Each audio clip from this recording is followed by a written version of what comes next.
I'm a hell of a lot smarter than some frickin' yuppie corporate ladder climber. So whenever the topic would come up and a caller would say something like, Bob, you used to work in Tampa, didn't you? And I would respond, can't say as I did. Oh, no, you're the Bob Lassiter. You were at WFLA in Tampa. You did afternoon drive, right? WFLA in Tampa, can't say as I've ever worked there. This drove capital cities crazy. Absolutely crazy. Of course, it also drove the callers crazy, and the more I would say, can't say as I was ever born in Philadelphia, can't say as I ever worked in Tampa, or whatever it might be, the callers would become incredibly perplexed, and they would just go on and on. I know you were. I went to that shuffleboard. Remember you did that shuffleboard show in Tampa? Shuffleboard show? Can't say as I've ever done a shuffleboard show in Tampa, sir. We finally parted ways. When we did, I had decided that I had had all that I cared to have in this business. My life had changed dramatically. I came to Tampa with everything I owned in the back seat of a Volvo. It was 5 months behind in the payments. And by the time I left LS in Chicago, I didn't have to work again for the rest of my life. And I decided that I wasn't going to ever work again in this business. Ever, ever, ever. But that was it. That it was finally time to grow up and do something else with my life. I was now well into my 40s. Well, down the street from WLS was another radio station, WCKG-FM. It was owned by Cox Broadcasting. The general manager was a man named Mark Morgan, who was also a big mucky in Cox Broadcasting, and he oversaw a number of other stations that they had, including KFI in Los Angeles. My wife worked for CKG as a part-time accounting person, and so he went to her and he said, do you think Bob would be interested in going to KFI in Los Angeles? And she said, Mark, he's a pretty bitter man. I doubt it very much. He said, we'll make it worth his while. Oh.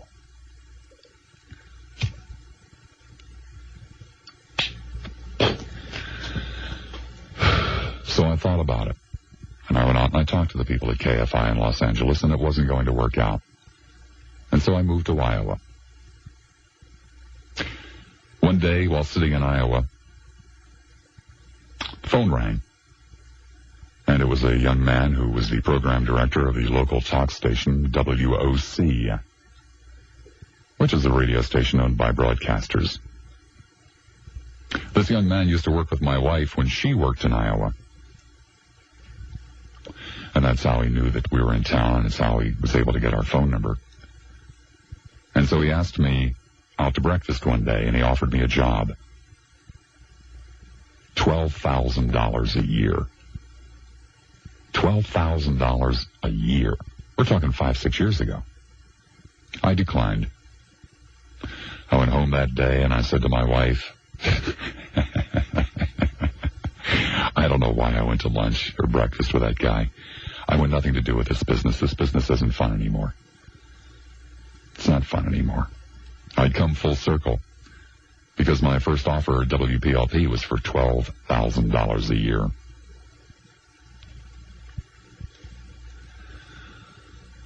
And I officially retired from broadcasting in my own mind. I never picked up the phone. I never asked anybody for work. I never sent out a tape. I never sent out a resume. And I was prepared to live the rest of my life in Davenport, Iowa, where I was perfectly happy getting up every morning and filling up my bird feeders. And then moving downstairs into my little basement office and slugging it out with the traders for the Japanese yen or the Swiss franc or corn or the S&P 500.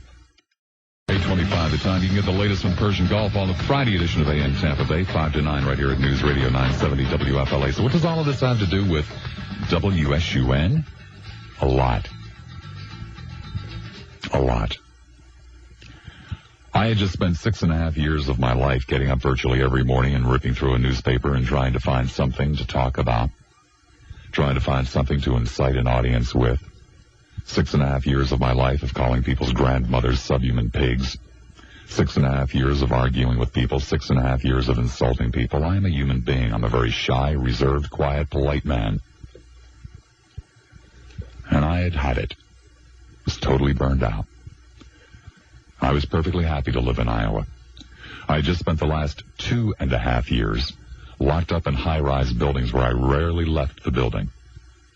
Most days, I never set foot outside. I would come down from my apartment into the garage. I would drive 6 floors down, drive approximately 1.5 miles to the radio station, drive 10 floors up to my parking space, go from there directly into the radio station, come back out, drive 10 floors down, 1.5 miles back to my apartment building, 6 floors up, leave my car, get in the elevator, and go back up to my apartment. I rarely set foot outside. In Iowa, I started to live again. I read the newspaper every day, but I read the stuff in it that I wanted to read. I read about my Phillies. I read about gossip. I never read any more columns. I never read any more editorials. I never read any more letters to the editor. And I started going outside. And I got into this birdie watching thing, and I got into riding my bicycle and all kinds of stuff. And I was enjoying the hell out of life. I wasn't making any money, but I wasn't spending much. And I was enjoying it. It was kind of neat.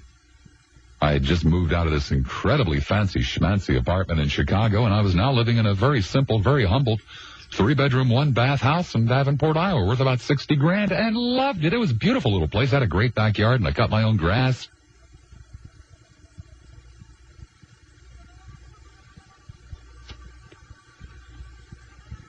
And the phone rang one day.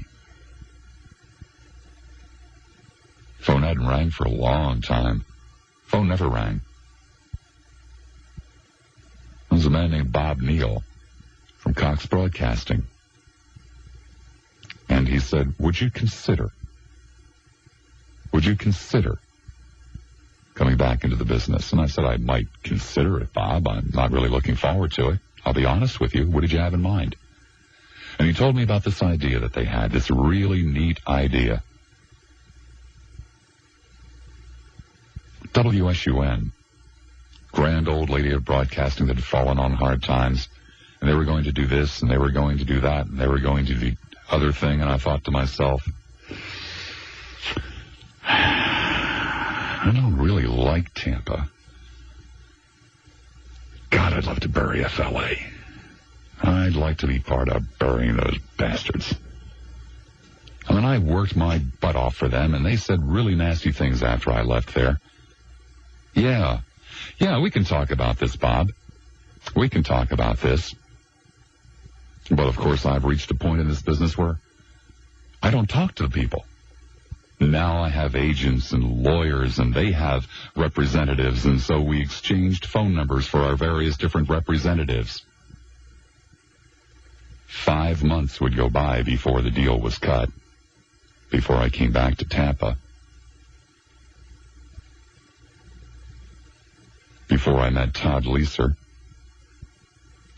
and before I sat down behind the microphone and said, hi, Tampa, you're on the air at WSUN.